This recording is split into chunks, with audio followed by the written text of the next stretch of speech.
नमस्कार, स्वागत है आपका सारांश न्यूज 24 पर, जहां हम आपको देंगे दिन भर की बड़ी और ताजा खबरें। तो शुरू करते हैं आज की ताजा खबर। 6 नई रेल परियोजनाओं का केंद्र को भेजा प्रस्ताव।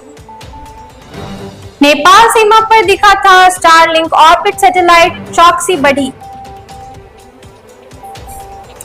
भाजपा विधायक को 2 वर्ष की कैद, खत्म हुई सदस्यता। वायु शक्ति बढ़ाने को 5वीं पीढ़ी का लड़ाकू विमान बनाएगा भारत। कल शाम पटना में प्रधानमंत्री नरेंद्र मोदी का रोड शो। अब तक नहीं शुरू हुई जांच, एम्स में 3 समेत कोरोना के 6 नए संक्रमित मिले। आयुष्मान और वय वंदना कार्ड के विशेष अभियान की अवधि 30 तक बढ़ी। क्रिप्टो करेंसी की आड़ में आतंकी फंडिंग का खेल न कर दे पाक। ट्रंप प्रशासन ने नए छात्र वीजा इंटरव्यू पर लगाई रोक। सीएम के निर्देश पर उपनगरीय नेटवर्क बनाने को लिखा पत्र। सरकार ने राज्य में रेल सुविधाओं के विस्तार के लिए रेलवे बोर्ड को 6 नई परियोजनाओं का प्रस्ताव भेजा है। मुख्यमंत्री नीतीश कुमार ने निर्देश पर मुख्य सचिव अमृतलाल मीणा की ओर से बोर्ड को भेजे गए पत्र में बौद्ध सर्किट रेल कॉरिडोर से लेकर नए रेल पुल, दक्षिण बिहार और उत्तर बिहार उपनगरीय परिवहन नेटवर्क जैसी परियोजनाएं शामिल की है। भारत नेपाल के अंतर्राष्ट्रीय सीमा पर मधुबनी जिले के जयनगर के आसपास सोमवार की देर शाम चमकती रोशनी ड्रोन नहीं थी। गृह विभाग की प्राथमिक जांच रिपोर्ट के अनुसार यह स्टारलिंक ऑर्बिट सैटेलाइट था। ये स्पेस एक्स कंपनी का सैटेलाइट है जो हाई स्पीड इंटरनेट की सुविधा उपलब्ध कराता है। अमूमन सूर्योदय या सूर्यास्त के समय सैटेलाइट की चमकती रोशनी देखी जाती है। हालांकि वर्तमान परिस्थितियों को देखते हुए बिहार सरकार के साथ केंद्रीय सुरक्षा एजेंसियां पूरी तरह अलर्ट मोड में है और इस मामले की विस्तृत जांच जारी है।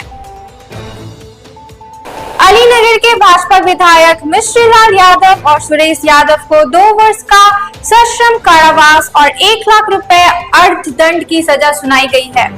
2 वर्ष की सजा के साथ ही भाजपा विधायक की सदस्यता स्वतः समाप्त हो गई है। हालांकि इसकी औपचारिक घोषणा विधानसभा अध्यक्ष करेंगे। रक्षा मंत्री राजनाथ सिंह ने स्वदेशी AMCA कार्यान्वयन मॉडल को दी स्वीकृति। पहलगाम आतंकी हमले के जवाब में ऑपरेशन सिंदूर चलाने के बाद केंद्र सरकार ने देश की वायु शक्ति बढ़ाने के लिए बड़ा फैसला लिया है।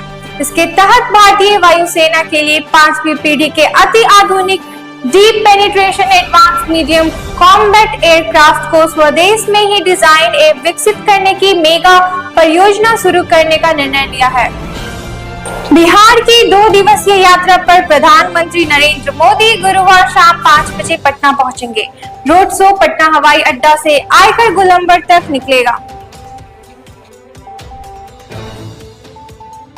एम्स में 2 नर्स व 1 डॉक्टर, NMCH में 2 लैब में 1 संक्रमित मिला। राजधानी में भले ही अभी तक सरकारी अस्पतालों में निःशुल्क कोरोना जांच सुविधा शुरू नहीं हुई, लेकिन संक्रमितों की मिलने का क्रम जारी है। मंगलवार को 6 नए कोरोना संक्रमित मिले हैं। इसके साथ ही 3 दिन में 8 नए कोरोना संक्रमित मिल चुके हैं। इनमें से किसी की ट्रैवल हिस्ट्री नहीं है। यह विशेष अभियान पहले 26 से 28 मई तक निर्धारित था, जिसे अब जनहित में विस्तारित किया गया है और इसकी अवधि अब 30 मई तक बढ़ा दी गई है। भारत की पैनी नजर आतंकवाद के लिए बदनाम पाकिस्तान में इसके गलत इस्तेमाल का अंदेशा। IMF जैसी अंतर्राष्ट्रीय वित्तीय एजेंसियों ने कर्ज लेकर किसी तरह से अपनी वित्तीय स्थिति संभालने वाले पाकिस्तान के हुक्मरान जिस तरह से क्रिप्टो करेंसी को बढ़ावा देने में जुटे हैं, उस पर भारत की भी पैनी नजर है। भारत की चिंता इस बात की है कि आतंकी संगठनों को वित्तीय मदद पहुंचाने में पाकिस्तान क्रिप्टो जैसी अत्याधुनिक प्रौद्योगिकी आधारित डिजिटल व वर्चुअल करेंसी का इस्तेमाल कर सकता है। आतंकी संगठनों को वित्तीय मदद देने का पाकिस्तान का पुराना रिकॉर्ड है। ट्रंप प्रशासन ने दुनिया भर में नए छात्र वीजा इंटरव्यू पर रोक लगा दी है। अब विदेशी छात्रों को नए वीजा अप्लाइमेंट नहीं मिलेंगे। हालांकि जो छात्र पहले से अप्लाइमेंट ले चुके हैं उनके इंटरव्यू होंगे।